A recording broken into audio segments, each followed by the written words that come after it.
What is up, guys? Today I'm filming a different type of video. I know you guys are used to me doing the Never Ever Met recap, but I decided to also review Life After Lockup for the Gypsy Rose show, a new show that just barely came out like last week. So a lot of people were talking about it and I was very interested in it. If you don't know about Gypsy Rose, there's so many videos online that explain her life very well. I don't really want to get into the nitty-gritties because it's been talked about so many times, and there's also been shows about it dedicated to her whole life story. I highly recommend the show. What is it called? The Act.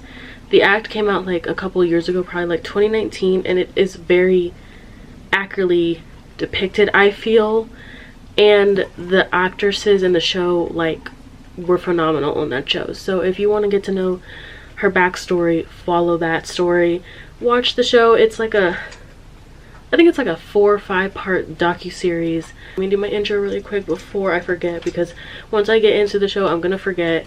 So if you're new, subscribe, like this video, comment, make sure you check out my other videos, make sure you're keeping up with all my shorts, all that stuff, because I'm always posting now. And make sure you check out my podcast, Pretty Open-Minded. It's on Spotify. Make sure you follow me on there so you know when I post, because I do post on there. So make sure you follow me on there, keep up with my stuff, rate it, you know, let me know your thoughts on it. Turn your post notifications, because like YouTube is a little wonky with my notifications, so make sure you are keeping them turned on, or even follow me on Instagram so you know like when exactly I post. This show is about her life after being released.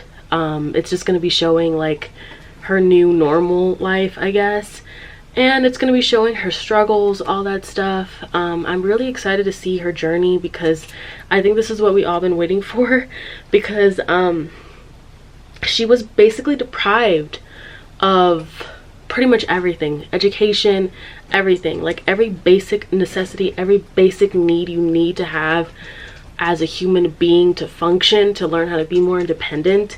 She did not have those, because she was abused by her mother for like 23 years, victim of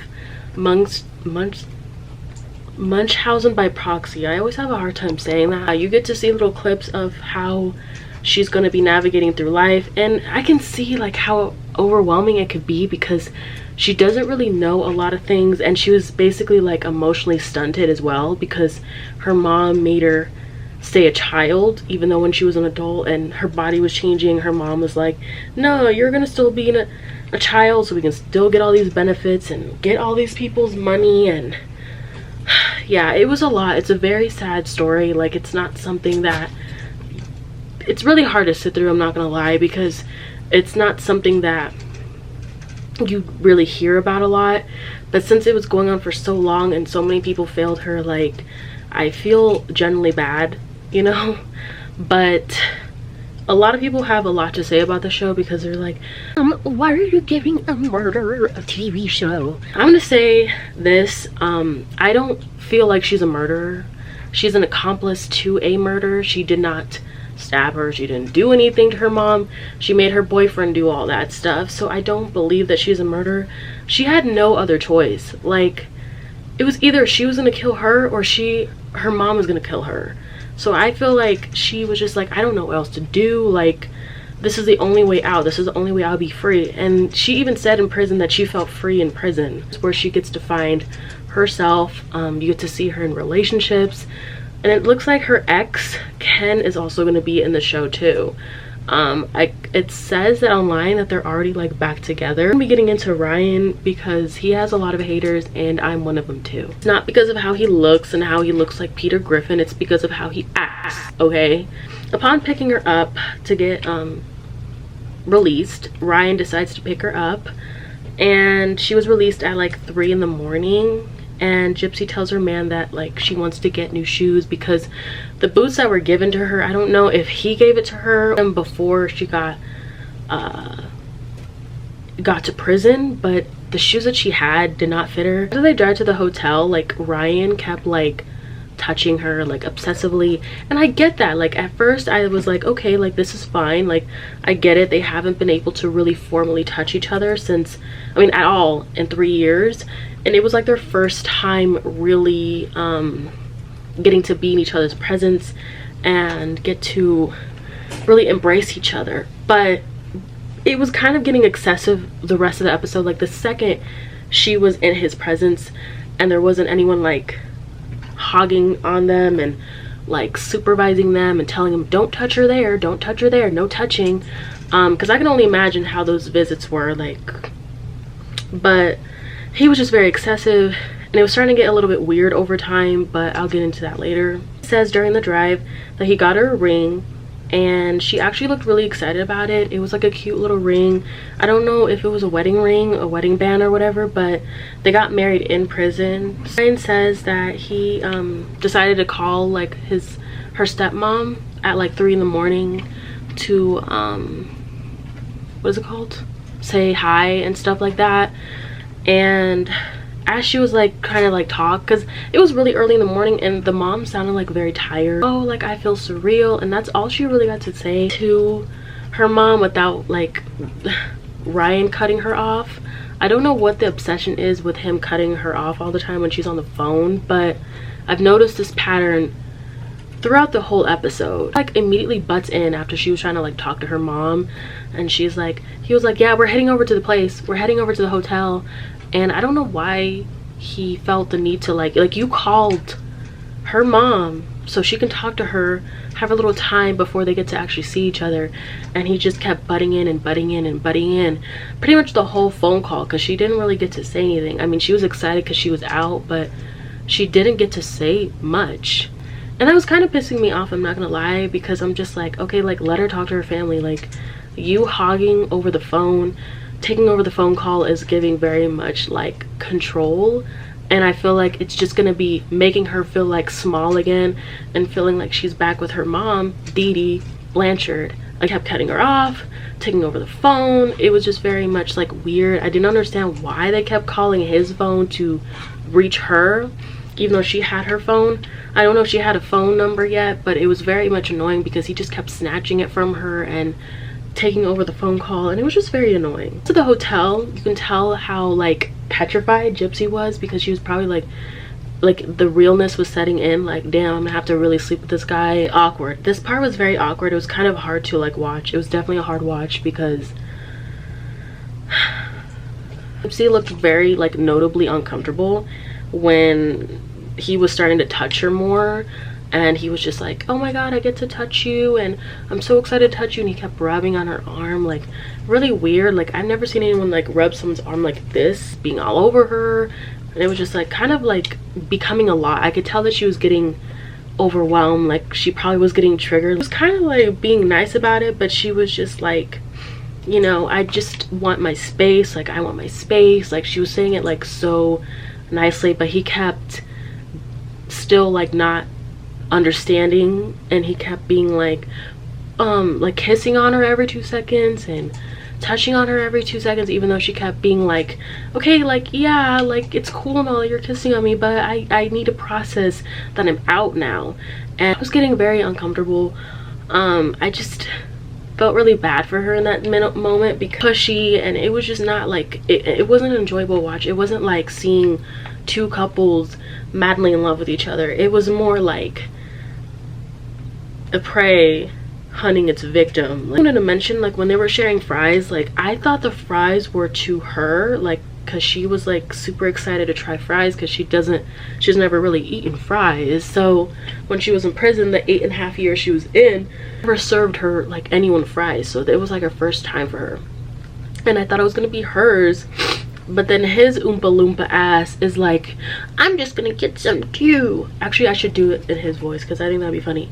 I'm just gonna get some too. She looked really like uncomfortable because again, he was hovering over her again. It was like he had to have every little control of like every little movement that she did. It was very annoying. I thought he got his own shit, and I was just like, I can't know. For me personally, I don't like sharing my food. I hate sharing my food, so watching him eat off of her shit was bothering the fuck out of me. Like, you couldn't pay the extra $4 for your own fries? But then this is when it kind of also gets weird, because Gypsy was like, oh, like, you know, I have all these quirks, and what if I snore at night? And like, she was just like kind of like worried about the first night and how it's gonna go, because she hasn't slept with a man in over 8 years. So it was like, you know, I'll just get you a sleep apnea machine. No, first he said we'll get a divorce if you snore. Then he said I'll get you a sleep apnea machine.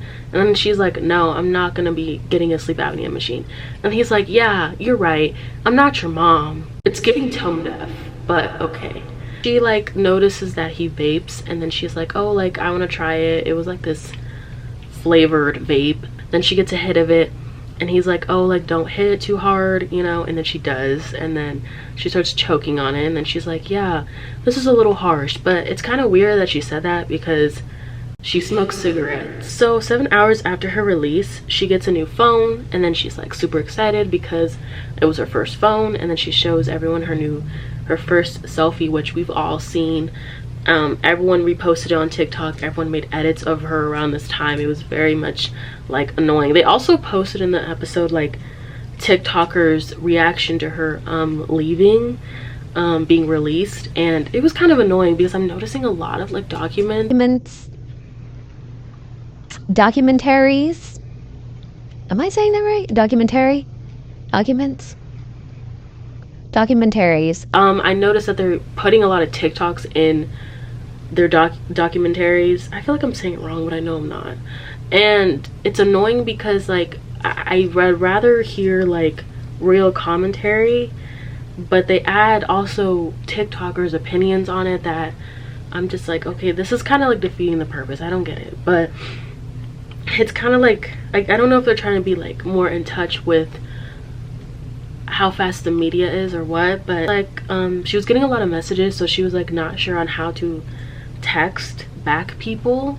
So Ryan was like showing her like how to do it, and she noticed that like when you type a word, there's like a keyboard on the keyboard. It shows like other words that you can put in after the word, and she was noting like how weird and freaky it was, but she also thought it was cool. And I was like, damn, she doesn't know how to text either. But she was texting Nick online, so I'm like, that's kind of interesting. Producer, which I don't understand why every show I watch they're always like, well, how was the first night? Like, do you have to answer that question? We all know they had sex. It's very much obvious. So she was like, yeah, we consummated our marriage. And she basically said that she didn't want to like go too much into their sex life. She just was like, that's it, we consummated the marriage. He was like, yeah, she was super nervous, and then she got into it, and I could tell that he felt like super like, I'm that man, I'm that bitch, I'm him energy, because he got to sleep with her and no one else got to sleep with her before she got really gone to prison or whatever. She wasn't a virgin. She just wasn't like she just hasn't slept with anyone in a long time. So if you watch the act, you would know. At the hotel, they were gonna go shopping at this point. They go to this like shoe store, and there's like a bunch of like stores surrounding it. Like, I remember this part because this is when everyone was going, like, the whole social media like broke, because everyone was talking about this very moment when she got her shoes, her new shoes, and everyone was like making edits of her and posting her all the time. Before they got even into the store, they noticed that people were following them, and they didn't understand like who they were. And I felt bad because they were bombarding her with pictures and questions, even though she didn't know like what they were and what their intentions were. Before we go around.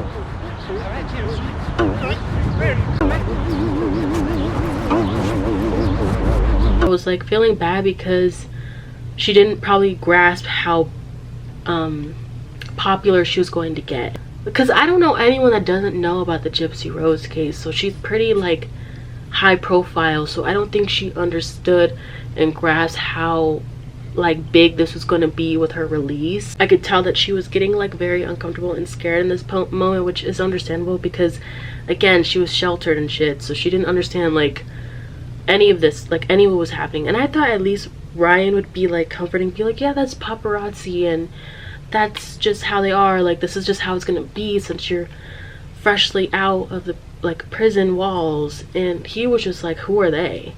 Who's that? And I'm just like, okay. But then it also kind of looked like Ryan liked the cameras on him too. He liked that there were people following him. I don't know, I just kind of peeped that because he had like this smug face on him that's like, oh, I like this. I like that there's attention on me finally. Not about you, it's about Gypsy. So who are you? Look, you are nothing without her. We're heading to the car. They also noticed that they were following them again.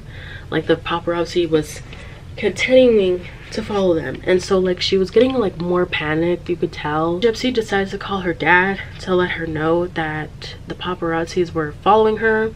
She didn't know what to do. She initially wanted to go to the Airbnb, which I didn't know they were at an Airbnb, but it looked like a hotel, but she said Airbnb. Her dad suggests that they should just go to his house because like since he has a bunch of Glocks, which he did mention in the beginning of the episode, because he was just like telling Ryan like, you better not do anything silly to her, because he's like, I got a lot of Glocks, like don't mess with me. He's like 100, bro. He said that like just basically just like for them to park into the garage when they get there. Then Ryan noticed that because he thought the paparazzi, because he was like, oh, I hope they didn't get my number.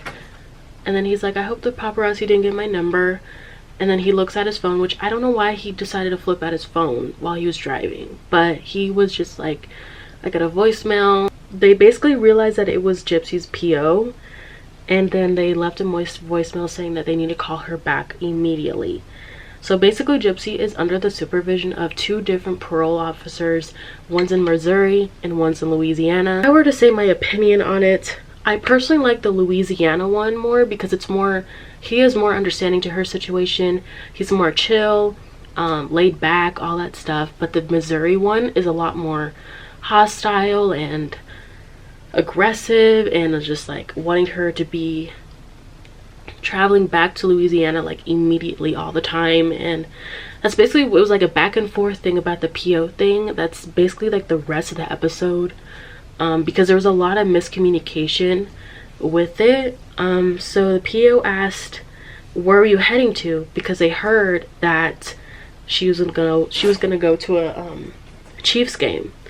And then Gypsy says, well, they had permission to go by her PO before she got released. And then she said she wanted to contact them again, but she wasn't able to because she got released really early in the morning. So obviously the offices weren't going to be open. It was like, yeah, we're going to be going to Kansas City to meet her family. And then the Missouri PO said, well, they still advise her to report her whereabouts. And then Ryan says, no, they don't. I was very confused on what made him think that he can argue and butt in with a PO. Like, who got killed and made him king? I don't know who he thought he was, but if it was me in that situation, I would be like, okay, I'm gonna be listening to every little thing you said, I'm gonna be following every direction. But since she has 2 different PO officers, she starts getting like really overwhelmed on who to listen to during this episode.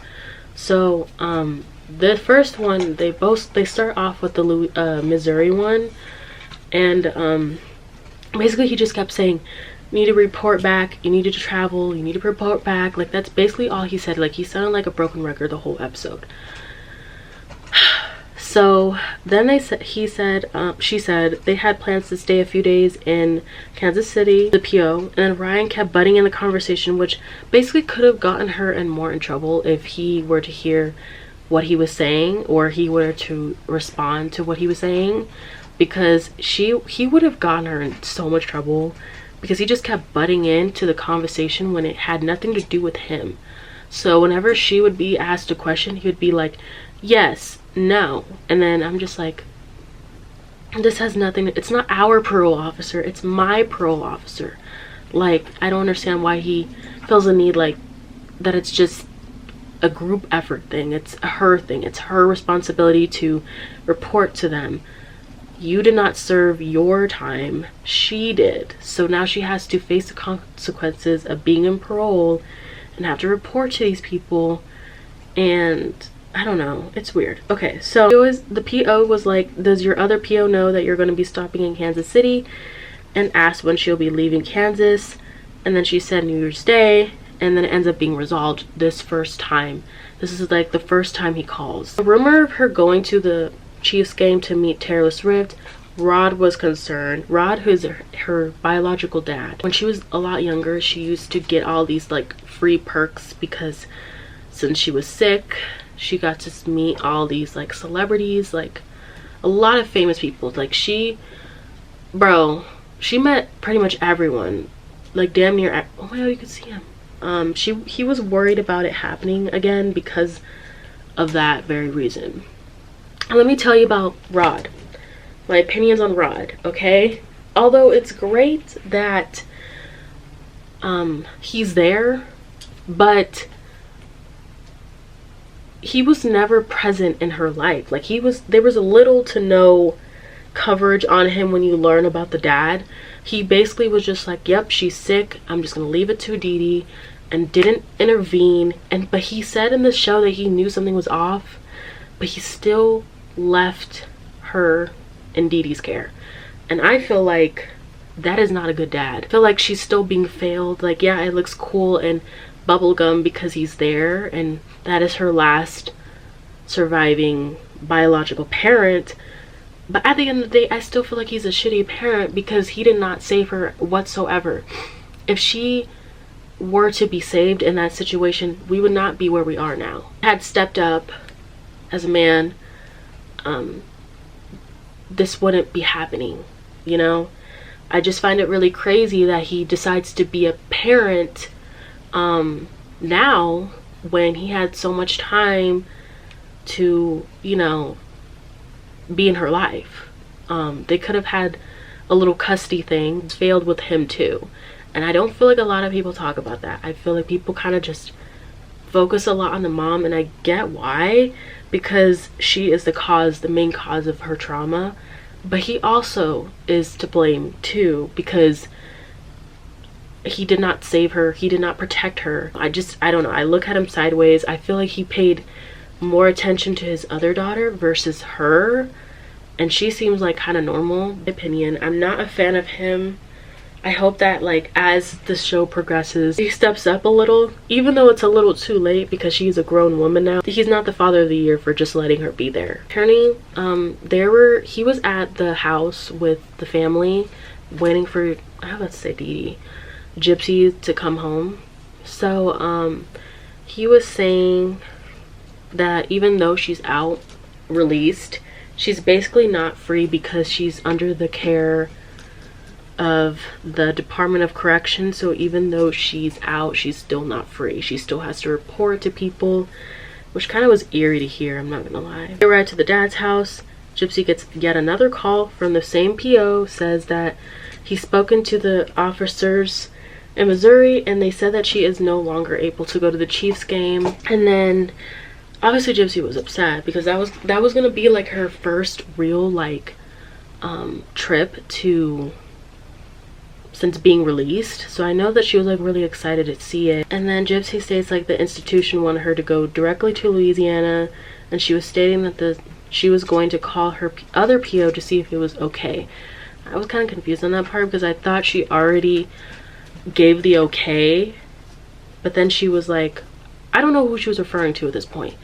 I don't know if she has to keep asking like, is it okay, or what. I don't know how that stuff works. So the Missouri PO says that she has no choice but to go directly to Missouri to Louisiana, and he was advising her not to make any stops at Kansas City. So basically he just wanted her to go straight through, no stops, because they were tracking her every move, and they were probably reading stuff online as well. So that also was probably to blame on why they kept calling obsessively, because rumors were starting to happen around this time. So then after hugging her family and meeting them, she's like, yeah, you know, even though it's great to see all of you guys, we got into another problem. So then she explains the problem that I just explained, and then the attorney calls Gypsy's PO to explain her plans to go forward. But the PO said that since they have no one to process her until the 3rd, they will hold her in violation. And then her PO said that like she should stay low-key, which I feel like should have been you know, something that she should have taken into account instead of like rushing to make an Instagram and rushing to make a TikTok, because she was bombarded with so much like media shit that I know was overwhelming. But I felt like she should have like took the time to figure out who she was before she made all that stuff, because I feel like since she's been on TikTok and all that stuff, it was a mess. Like, her learning how to use TikTok was a mess, because she was getting into it with people, she was getting death threats, she was getting all these people running up to her, singing to her, and it was just very awkward because she was just standing there like she was just trying to enjoy her New York experience, being in New York for the first time, and people were just singing to her, bombarding her with pictures, and it was just like a lot for her. And I just wish she could have like stayed to herself and stayed super low-key instead of worrying about the media. I know it was like exciting for her because, like, you know, she wants everything at once, but like I wish she could have built herself up to that, because like this is probably going to be like the same energy if the Mendes brothers came out, because they're pretty high profile as well. So I personally would just be like, I wish she could have like set up therapy appointments and stuff like that, instead of being like, let me go on Instagram, let me go on TikTok, let me post every little thing I'm doing, instead of worrying. Like, she didn't understand like internet safety, she didn't understand any of that stuff. Like, it was like letting a toddler use a phone, and it was just like she has no recollection of danger and shit like that. Sometimes high goes away after a while, of being popular goes away for a while, and then the reality sets in, and at the end of the day you still have trauma that you still need to work through. Like, even though she did her time, like, she should be in therapy right now. 30 minutes after that interaction, the PO officer calls her yet again to verify that she has to leave from Missouri to Louisiana. And he wanted to pretty much, like, she wanted her to leave like the second that she got to that house pretty much, and she just wasn't leaving, and he was getting like more and more frustrated at her over this. Her attorney takes over the call and states that they just got off the phone with the Louisiana PO, and he said that he didn't have an issue with her being in Louisiana until after the first of the new year. The Missouri PO states that they're still heavily monitoring her until she leaves the state. Then the attorney states that she wouldn't even be able to report until the 3rd because of holidays, and all the PO says that at this point she still has to report no matter what. Then, as the attorney and the PO was talking, Gypsy was having a mental breakdown, because she's just like, I don't know who to listen to, I don't know what to do, who is right, who is wrong, because both of her POs were giving her 2 different answers. Like, one was like, you need to leave now, like right now, like no stops, nothing, just straight through. And then Louisiana's like, yeah, you can just report to me in a couple of days. And they were also saying that they don't have anyone for the Missouri one. They were like, we don't have anyone to process her to report. And it was just a lot. So she was like locking herself in the room and like having a mental breakdown over it, which is valid because there was a lot going on in her first day of being released. Like, there was 50 things going wrong, and then every time she tried to be positive, something else would go wrong. And I just felt really bad, because that's literally how life is. Like, every time you have to be, like, you try to be positive about your situation, like something else happens. And she states at the end of the episode that she just wants to follow her parole officer directions, and then she still feels like she's in prison because she still has to report to them. And that's basically how it ends there. Like, that's really how it ends. It was a really good episode. I'm really like excited to see how this goes.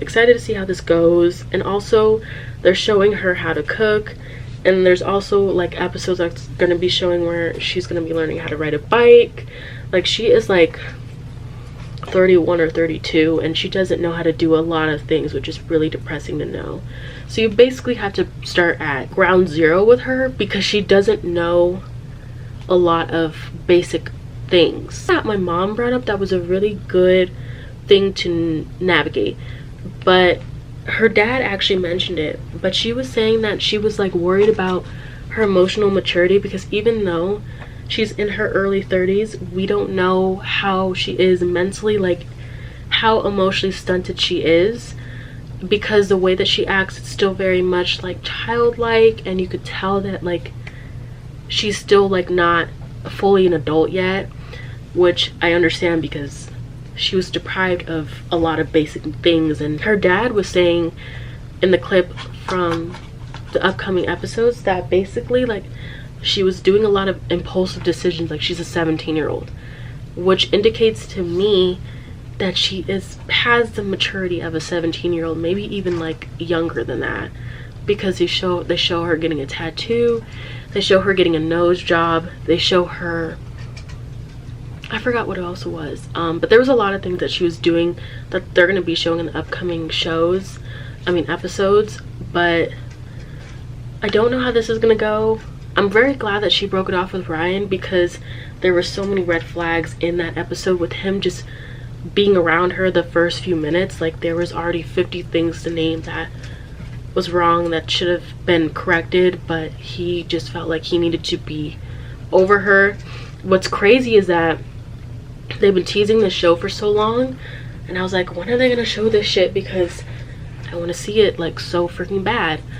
But they the crazy thing is, like online he seemed so like normal, but it's giving like Captain Save-A-Ho, like the way that he acted in the show, like savior complex. Like I don't know, maybe I'm reaching, but the way that he was acting was like, oh yeah, I got this poor distressed woman and she came from an abusive household and I'm here to save her. Like it was giving that, and that is not good, you know? So normal. But then I remember like when they separated and when she moved out and all that shit, like he started making a lot of videos about her and everyone was like being on his side.